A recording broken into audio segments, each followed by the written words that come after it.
We're reading from the Srimad Bhagavatam, 10th canto, chapter 26. Wonderful Krishna. This Adipurusha Prabhu must be in ecstasy with this chapter. Text 13 through 15. Text 13.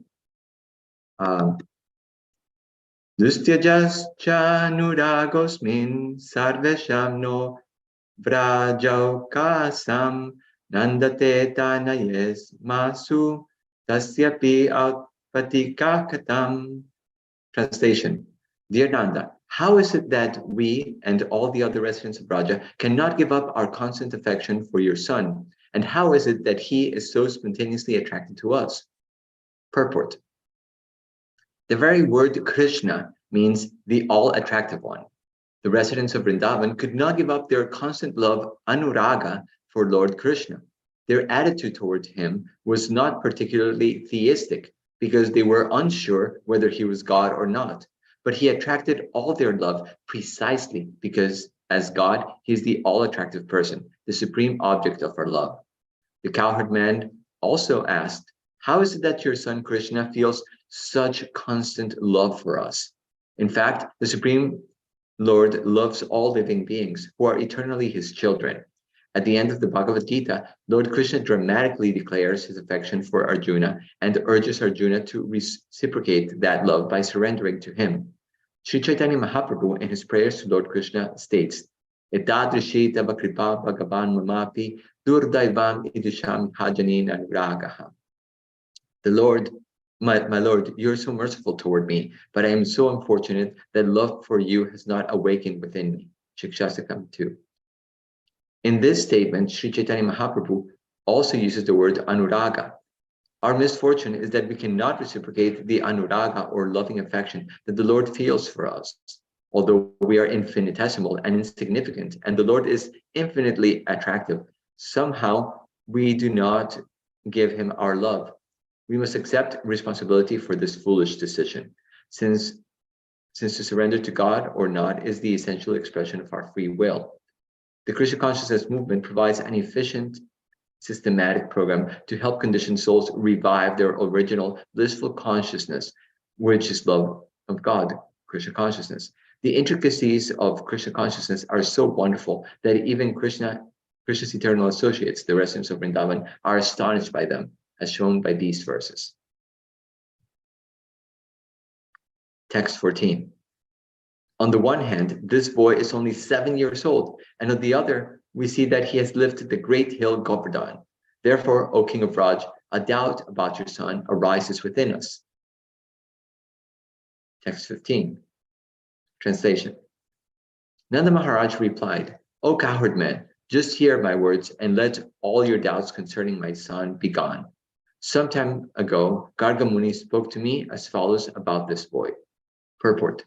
Srila Sridhar Swami comments, the words previously heard from Gargacharya awakened Nanda Maharaj to the truth about Krishna, and thus, by Nanda's constantly remembering his activities, all thoughts about their being impossible ceased in him. Now he's instructing the cowherd man with these same words.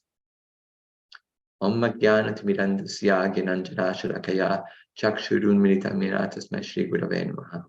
Shri Chaitanya Manobhishtam Stapitam Yena Bhutale Swayam Rupa Mahyam Dati Swapadantikam.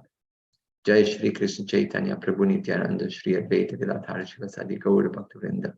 Hare Krishna, Krishna Krishna, Hare Hare. Hare Ram, Ram Ram, Hare Hare. Yeah, so good morning again, everybody. Thank you very much for tuning in, and thank you for having me. Before I begin, I'd like to request all the assembled Vaishnavas, especially the senior most devotees like Arjuna Prabhu and Adipurusha Prabhu, to please bless me so that I can speak something which is in line with our Guru Parampara, which is purifying to our hearts, and that our hearts themselves become fertile ground for this sublime message to take root on. So today we're, beginning to like inquire really how it's not just that Krishna is wonderful, but how wonderful is Krishna really? And we're seeing here in this first verse that the residents of Vrindavan are, first of all, astonished at the fact that Nanda Maharaj, they're posing to Nanda Maharaj, that how is it that your son, that we feel so much love for your son, and secondly, how is it that he is so spontaneously attracted to us?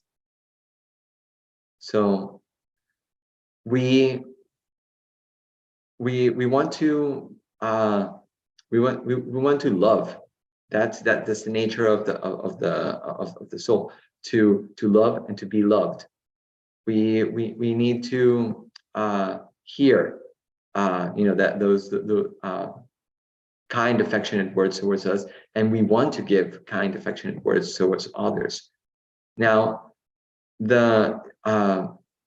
this purport, they begin by saying that the very word Krishna, the all-attractive one, means that the all-attractive one. It comes from the root word krish,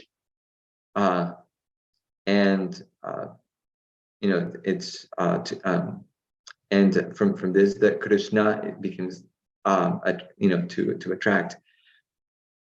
And we understand from the purpose of the acharyas that Krishna is full in six opulences, right? He is all powerful.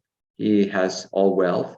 He has powerful wealth, fame, beauty, knowledge, and renunciation. So these six opulences, he has them infinite. It has infinite amounts of them. And by these, he attracts all of them, and he has them forever. Even just a little spark of them is enough to attract someone like us. If somebody has a little bit of beauty, if somebody has a little bit of knowledge, if somebody has a little bit of money, it's already like super attractive to us. So what to speak if they have all of these attributes, not just one of them, but all of them in full.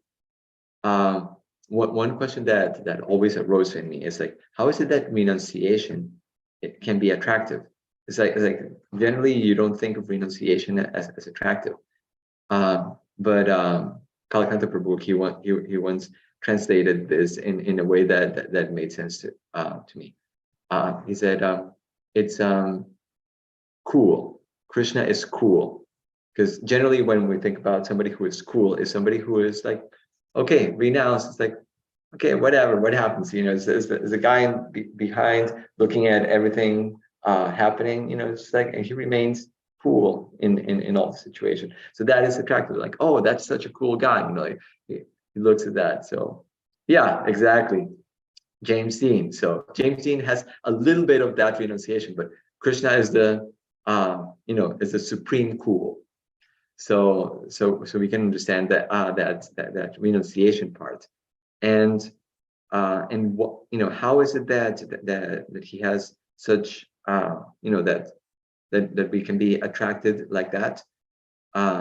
It says in the Bhagavad Gita, Yad Yad Vibhutimat Sattvam Srimad Urjitam Eva Va Tattad Eva Vagat Sattvam Mamatejam Shab Sambhavam. Says, know that all opulent, beautiful, and glorious creations spring from but a spark of my splendor.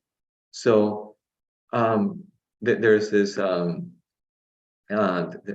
story where it says that Prabhupada, and his disciples, they used to go on morning walks, and once they were in this beach, and it was beautiful. It was a beautiful morning sunrise, and they were seeing the sun, and they said, oh, so somebody just mentioned, like, Prabhupada, isn't it beautiful like that? And Prabhupada comments saying, if you think the art is beautiful, you should meet the artist. So Krishna, if anything that we feel attracted to, that we feel drawn to, that is Krishna. That little spark is just a reflection of Krishna. That is what we're feeling, is that attraction towards Krishna. And in this material world, we even get the problem is that we disconnected from Krishna.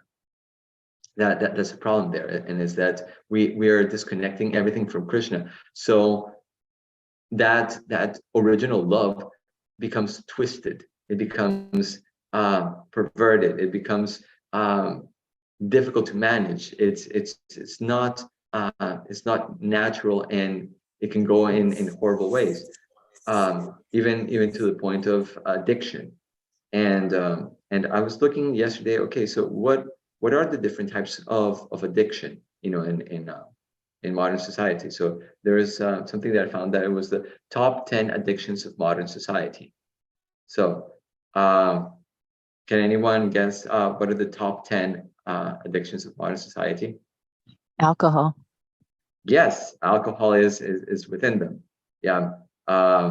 It says here that alcohol use is increasing worldwide and is abused in societies that permit it. 60 types of diseases, including multiple cancers, epilepsy, and these are linked to scientifically to this. Okay, so we got alcohol. Some other ones. Okay, I'm seeing here food. Yes, food is also one of them that is here. See what it says. Food can offer comfort, escape, and the satisfaction of compulsions or cravings for feelings that arise in daily life. Approximately 2% of populations have food issues, eating disorders, or food addictions. And most of these stem in emotional and psychological issues. So yes, food is another one. I see another one here. Opioid. Yes. Tobacco and tobacco and nicotine and drugs in general. So let's start with tobacco and nicotine. It says that smoking causes 90% of the lung cancers in men and 70% cancers in women, and contributes to almost 80% of the cases of respiratory diseases and 22% of the cardiovascular disease. I'm just going to start working right now, actually, at MD Anderson Cancer Center, which is the #1 cancer hospital in America. And one of the things that is interesting is that before getting your appointment there, before being able to work there, you have to go through this process of nicotine test, because it is their policy that if they're advertising themselves as the #1 hospital, cancer hospital in America, and being recognized as such, they cannot have their employees having this, having nicotine issues, which clearly gives rise to cancer. So yeah, another one said here is social media. Yes, social media is another one. The internet and modern technology, and it says that. Is there, Gopal, is there a social media test before you enter that job? Oh my God, I don't think that any of us would pass that test. Yeah. So it says that according to modern research, internet addiction especially affects young people, and symptoms include feelings of desperation and anxiety when separated from their phones.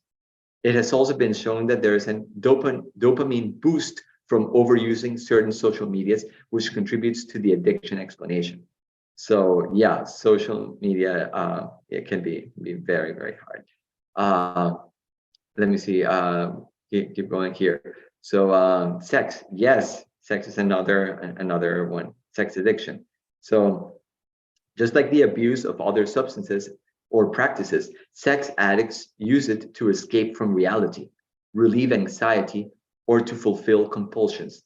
It is estimated that 8% of men and 3% of women are affected by sex or relationship addiction. And for many, sex becomes a compulsive behavior rather than expression of love. Let's keep going. Gambling, yes, that one is here. Compulsive gamblers tend to remember the highs of the wins and block out all the times they lose.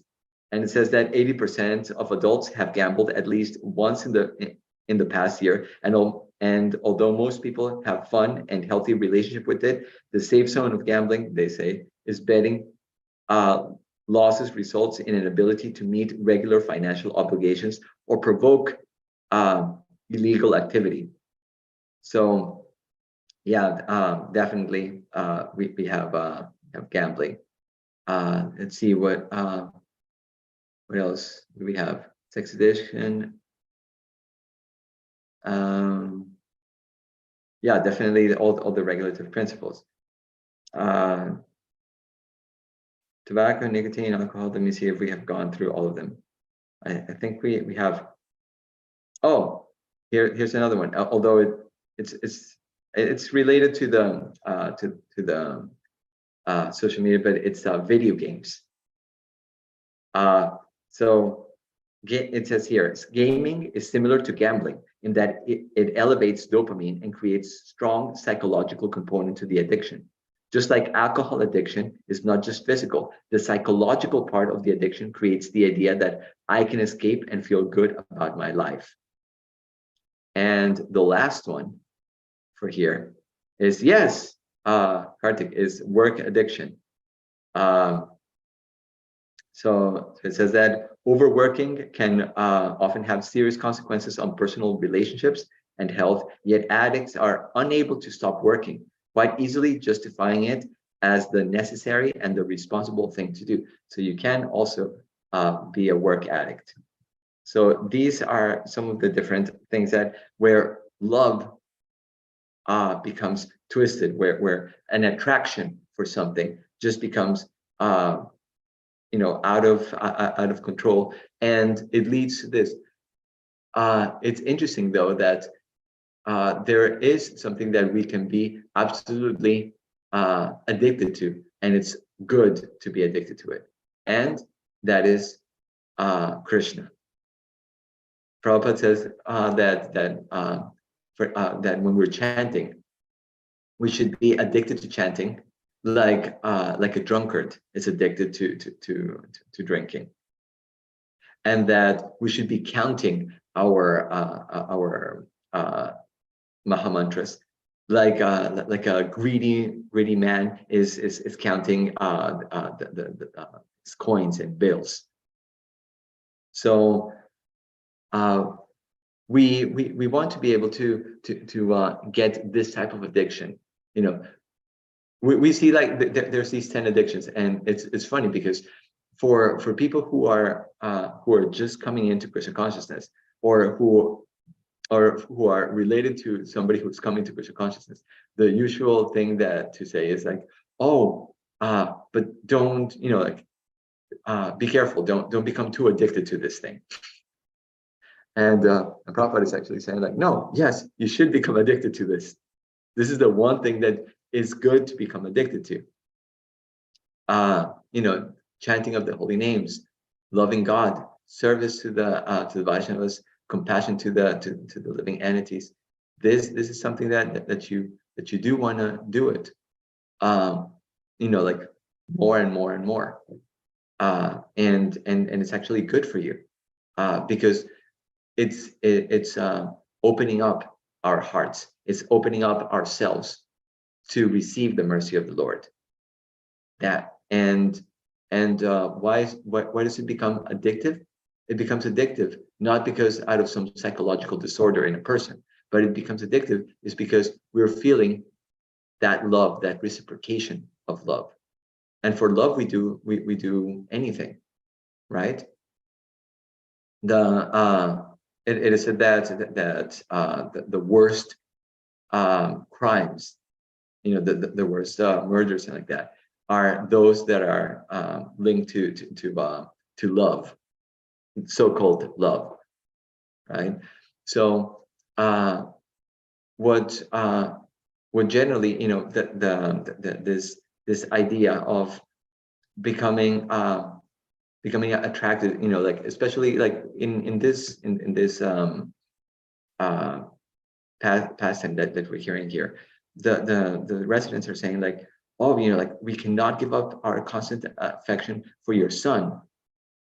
And how is it that young Krishna feels that how is it that we are so attracted to him? The modern view of why we are attracted to little children or to little animals or anything like that. What is it that they say? Well, scientists, they speculate that it may be an evolutionary advantage. That why are we so attracted by little animals of certain species, that it's like, oh, so cute, just like, oh, I want like that. Why is it that we feel for that? Some evolutionary scientists will say that it's because it's an advantage to be able to survive. That over time our brains have been wired in such a way that when we see a small animal from certain species, we want to give protection. We want to nourish that little animal or that baby from our own species. But here the Bhagavatam is turning it upside down. It's saying like, no, it's not out of necessity for prolonging our genes that these feelings arise. It's rather because it's our nature. It's our nature that there's an original rasa. There's an original rasa with Krishna of parental love. And that, when reflected now in the material world, goes towards towards little animals. That parental love is elicited there, and we see it there. So one of the things that at the Bhaktivedanta Institute we've been looking at is that what this theory of evolution.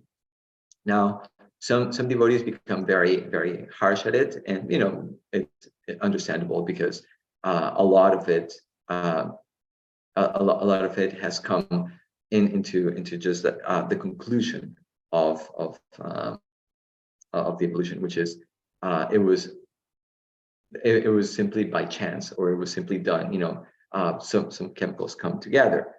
So that part of evolution we don't accept, but there's a whole bunch of the theory of evolution that we're discarding, and which we do actually accept to it, and it is just that last conclusion that we do not go. And what we have been proposing at the Bhaktivedanta Institute is consciousness-based evolution.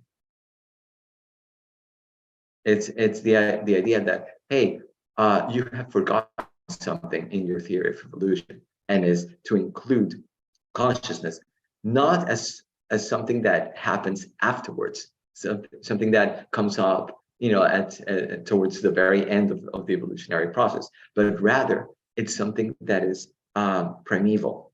It's just like there's the electron with a charge, and that is that is fundamental entity. Then we should also look at the particle, the spirit soul particle, with the attribute of consciousness as primeval, as original, as fundamental, as something that you cannot just try to explain into it, but it comes from the very beginning. And if you do that, there are very interesting things that come with that. And actually, the theory becomes a complete theory. Right now, the only idea that they have is the idea of Sat. Sat means eternity, is the idea of how do I pass my genes from one generation to the other? That's the only driving force for evolution like that. But we say like, no, this particle is Satchit Ananda. You're forgetting about, for example, the Chit, which is the knowledge. We don't only do things because we want to procreate, because we want to pass our genes down. We also do things because we're curious. Curiosity killed the cat, right? Sometimes we do things that is like, well, don't do it, but I just have to do it. A little kid, you tell the kid, don't do this, you'll get hurt like that, but the kid just can't help himself or herself and just does it, just goes ahead and puts their finger in that electric socket, or like does something that because they want to know. It's like, oh, I want to know what happens if I do this. So there's that chit part that they're not talking about. Like we will go even against our own sat, our own eternity, for the sake of knowledge. And then there is also ananda. We do things. There's a driving force of for love, for because I just like something. It's not. If you look at what is the driving force in your life, ananda mayobhya sat. I want to do things because I like it. And why do you like it? Is it because it will give you eternity? No. If it was that, then like, for example, this internet addiction would not exist, right? All of these addictions would really not exist there. It's because really we just like something. I like something, and this idea it hasn't been incorporated into the current theories of evolution. So if we actually incorporate the idea of consciousness, we start getting all of this theory of evolution in a much more complete way. And what is the origin of all of these consciousness? Is the supreme consciousness. It is that supreme consciousness. Chaitanas Chaitano Nam. There's one consciousness, which is the supreme consciousness among all the consciousness. Eko Bahunam. So he is that one, and that he fulfills the desires of all the others. Krishna is Sarva Karana Karanam. He's the origin of everything. And when we get to that, then now you have a complete theory of evolution. And Prabhupada, even in the Bhagavatam, there's a purport I can't remember right now. I believe it's in the fourth canto. I believe it's third or fourth canto, where he in one purport where he actually gives he basically considers the possibility of how would the theory of evolution have played out, from the moment of the last partial dissolution. And he starts saying like, yeah, so you start with the aquatics, and then you have the reptiles and all that stuff. So it's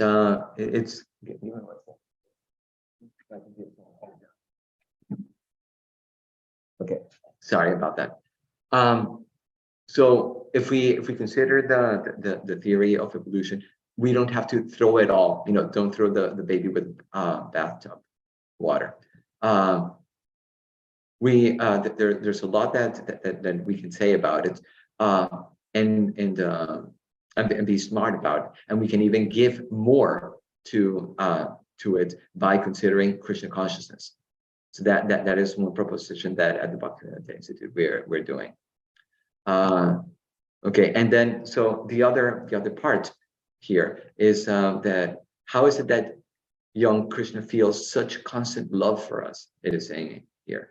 Yeah, it's like it's really quite amazing. Generally, we are attracted to all of these famous people, or these powerful people, or these beautiful people, or whatever. But how many times is that the case? The reverse back, that they're also attracted to us. Not so often, right? Oh wow, Marilyn Monroe.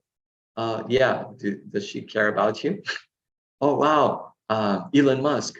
Yeah, is he attracted to you?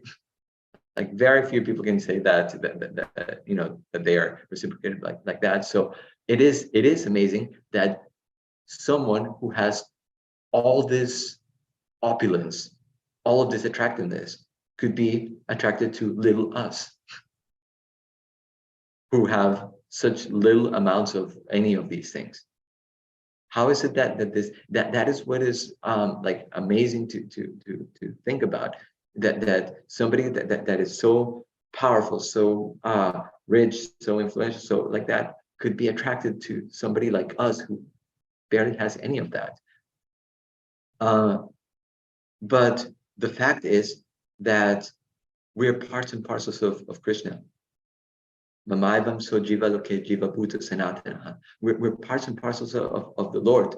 And we're there giving Krishna a little pleasure through the potency of Bhakti. And that Bhakti, even just a little drop of it, is so powerful that it attracts Krishna. Just imagine how powerful that Bhakti is, that just a little drop, you know, that we have, just a little bit of that drop of Bhakti is enough to attract Krishna. So how much more, you know, how incredibly attractive is Radharani, who is the source of that Bhakti. How amazingly like that, and to the point where Krishna himself says, I don't know, I have to, you know, like I have to find out, you know, what Radharani is feeling, and he comes as Sri Krishna Chaitanya Mahaprabhu in this age of Kali to experience that himself, to know what this bhakti is all about. And what's more mind-blowing is that we're getting an opportunity to also experience a little bit of that. His Holiness Radhanath Swami in a lecture just recently here, he gave, and it was amazing. It was something that you hear it all the time, but when he said it at that moment, it was just like it clicked for me. And is that we're hearing so many bad news all every day. You know, this war, this set, the what is it, the ceiling of debt or something like that. So many things are going on in the world. Pollution and corruption and so many horrible things. You know, that you just get hopeless at some point. It's like, oh my God, so horrible like that. But it's the best time.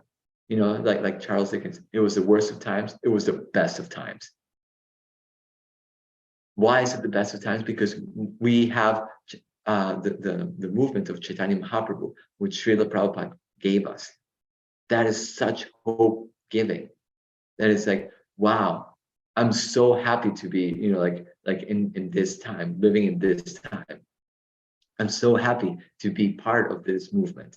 I'm so happy to be able to do a little bit of effort and get, you know, to participate in this and get to have this highest of all loves, the love, you know, be able to aspire for the love of the residents of Vrindavan, not even just the ones, the love of Vaikuntha, but the love of the residents of Vrindavan, which is so forceful, which is so sweet. Of all the avatars of Krishna, who have all the opulences, all of them have the 6 opulences. Krishna is the one that has the opulence of sweetness, of that loving sweetness that is like, oh wow, you know, like you don't think about sweetness, you know, with Lord Varahadev. He has sweetness, yeah, but Krishna has it, you know, like to the most amount. That is the characteristic of Krishna, that sweetness, and that is what we are going for. That is our goal. That is our desire to go there, and we are given that chance now in this horrible Kali Yuga, this worst of times. Now we have it to be able to aspire for that. And Krishna is just wanting us to do it.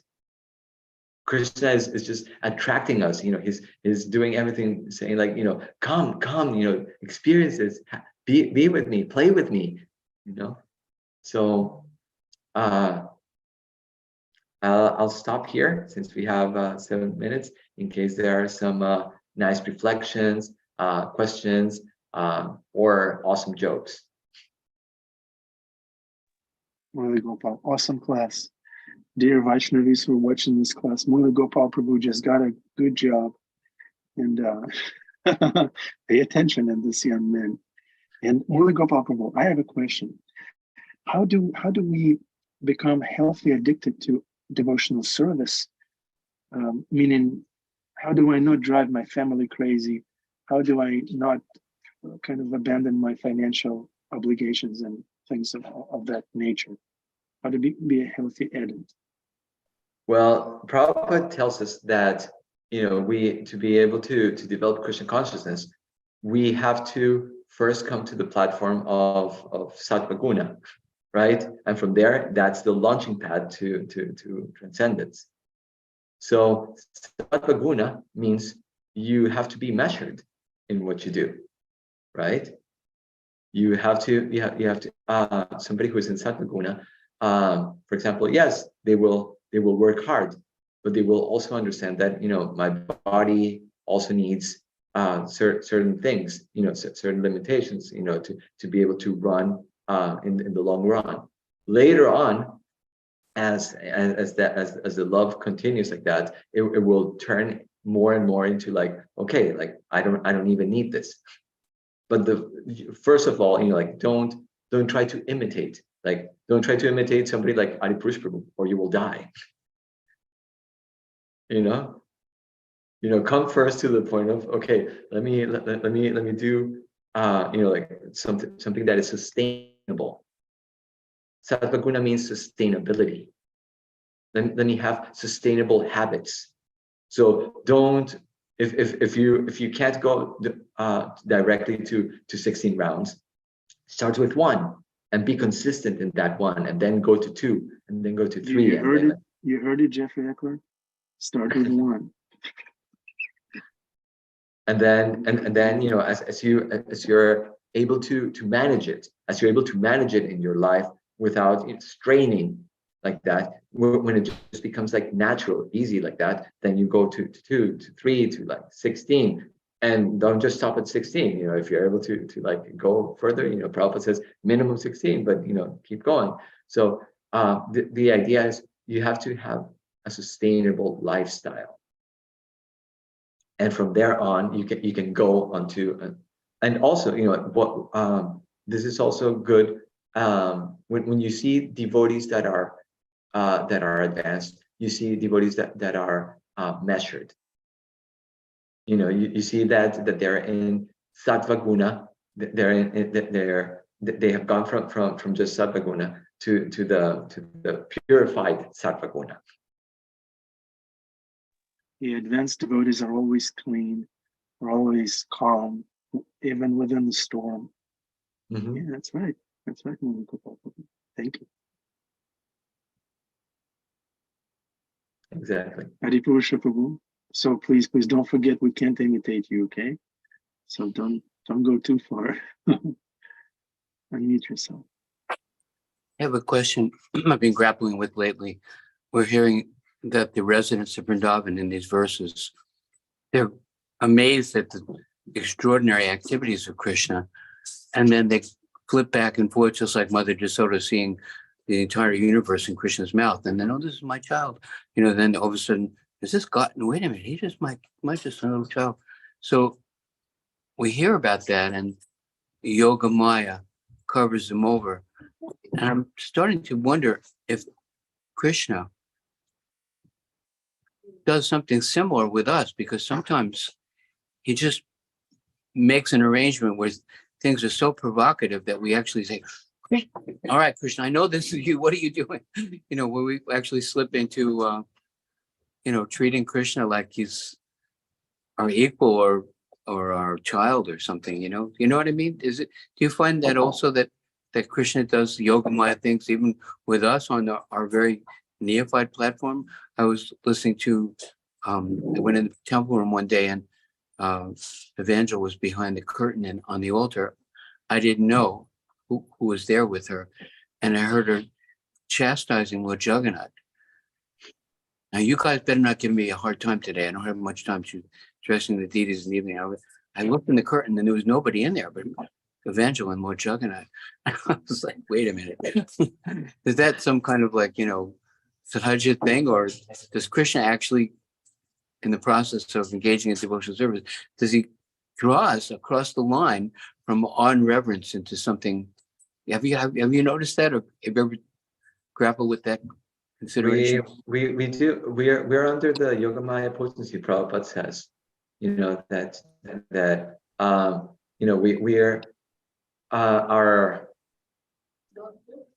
our desire, to serve Krishna, that is under the Yogamaya potency. When the Tatastha Shakti means that you can go either to Maya or to Mahamaya or to Yogamaya. That does happen, huh? Yeah. We when we are engaged in the service of the spiritual master, we are put under the protection of Yogamaya. Now, how she deals with us, how much she begins to like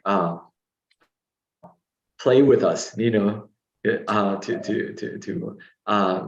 allow us. Like the Pajari is an anxiety because the deities don't open on time, or the anxiety that the offering, after the offering, when Krishna, he's not hungry, but when we have a service, sometimes if we really get into it, even just a little bit, then Krishna actually covers you over to the point where you think, if I don't feed Krishna, he'll die or he'll be uncomfortable. Yeah, and you see, for example, some pujaris, they really start coming into this mood, oh, it's so cold in here. The deities must be cold. Right. Yeah.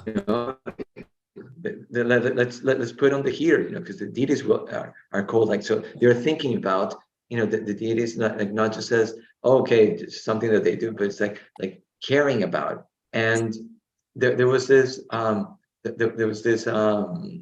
class once, I think it was in Vrindavan or Mayapur, where the speaker was asking everyone, like, okay, so which are the most beautiful deities?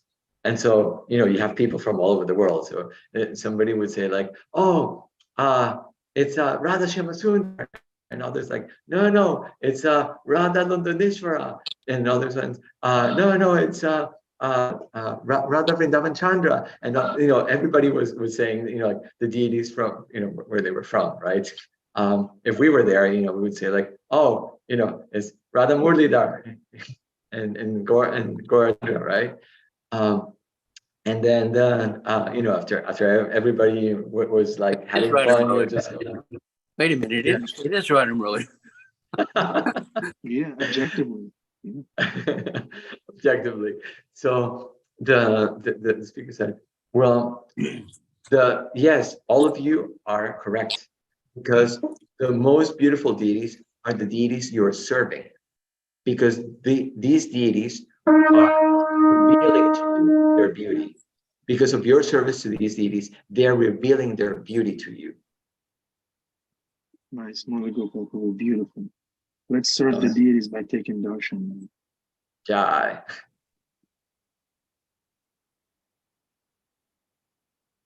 Your camera is on if you can. Thank you very much.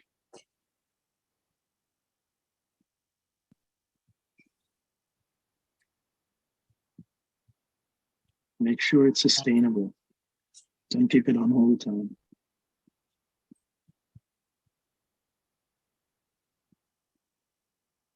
Radha Murli. Purusam Amaham Sami Govindam Hari Purusam Amaham Sami. Govindam Hari Purusha Tamaham Sami Nidam Pandarham Aravinda Dalayatatam Bharhavatam Tam Pitam Purasundaram. Wow.